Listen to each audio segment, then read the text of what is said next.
자유한국당을 제외한 여야 사당이 6월 임시국회를 소집을 했습니다. 그러나 국회 파행은 풀리지 않고 있고 자유한국당은 경제청문회 개최를 고수한 반면 민주당은 국회 정상화의 전제 조건이 될 수 없다고 선을 그었습니다. 네, 취재기자 연결합니다.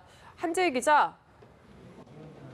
네, 우여곡절 끝에 내일부터 6월 임시국회가 열리지만 한국당은 여전히 등원을 하지 않겠다는 입장입니다. 이에 이해찬 대표는 한국당은 민심을 정말 무겁게 받아들여야 한다며 조건 없이 국회 정상화에 참여해 추경심사부터 민생 현안 해결까지 함께해야 한다고 강조했습니다. 관훈클럽 토론회에 참석한 이인영 원내대표는 설득의 정치는 여당의 몫이라고 생각한다며 하루빨리 국회가 완전체로 일할 수 있게 모든 노력을 다하겠다고 약속했습니다. 어제 문희상 국회의장이 제안한 경제 원탁 회의에 대해서는 경제 실정과 국가 부채에 대한 낙인을 거둔 순수한 경제 토론회라면 검토할 여지가 충분하다며 조건부 수용 의사를 밝혔습니다. 반면 한국당은 이틀째 정책의원총회를 열어 문재인 정부의 정책 때리기에 주력했습니다. 특히 한국당은 추경 필요성 검토를 위한 청문회나 문 의장이 제안한 토론회가 필요하다는 입장을 분명히 했습니다. 나경원 원내대표는 낙인은 야당이 찍는 게 아니라 국민이 찍는 것이라며 만약 국회의장이 여당 요구에 따라 국회 본회의 일정을 잡고 국무총리 시정연설을 한다면 모든 국회 본회의에 대해 협조할 수 없다고 날을 세웠습니다. 이어 김현준 국세청장 후보자와 윤석열 검찰총장 후보자에 대한 인사청문회 참석 여부도 유보했습니다. 네, 그리고 오늘부터 상임위원회가 본격 가동에 들어갔는데 반쪽짜리 회의로 진행이 됐다고요.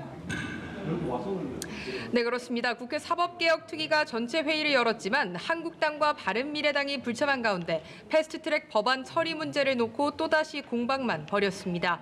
한국당 윤한홍 간사가 홀로 참석해 검경 개혁 법안의 패스트트랙 지정 취소와 그에 대한 사과가 없는 한 사개특위 논의에 참석할 수 없다고 거듭 주장했기 때문입니다.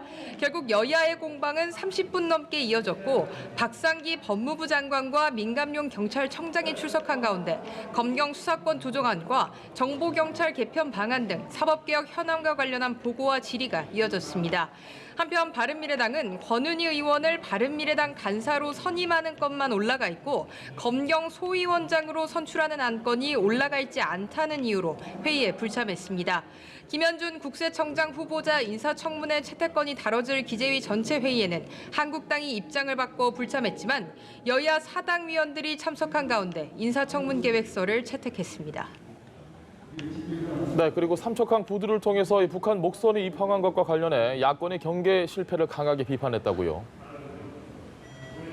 네, 그렇습니다. 북한 어선이 지난 15일 우리군의 사중 경계망을 뚫고 강원 삼척항에 입항한 것과 관련해 야권은 경계 실패를 강하게 비판했습니다.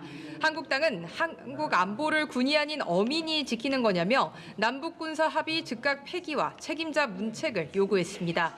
나경원 원내대표는 대한민국 안보가 무장 해제된 것은 청와대의 잘못된 남북 군사 합의 때문이라고 목소리를 높였습니다.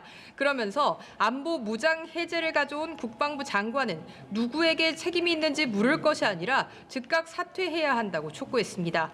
국방위 한국당 간사인 백승주 의원은 군이 NLL 경계작전을 강화하고 있던 상황에서도 북한 목선이 남하한 것을 발견하지 못한 것은 심각한 경계태세 허점을 드러낸 것이라고 비판했습니다. 국방위 바른미래당 간사인 하태경 의원은 우리 주민이 접촉해 신고한 것은 합참이 보고도 하지 않고 사실을 은폐하려 했다며 국정조사를 요구했습니다. 이번 사건과 관련해서 합참은 안교백 국방위원장에게 비공개 보고를 진행했는데요. 안 위원장은 사건 경위를 보고받은 후에 여러 감시 정찰 능력에 한계가 있었던 것으로 파악했다며 감시 정찰 정비를 신속하게 개선할 것을 주문했다고 밝혔습니다. 아울러 합동 신문 조사 결과에 따라서 질책이 있어야 할 것으로 판단한다고 강조했습니다. 지금까지 국회에서 연합뉴스TV 한지희입니다.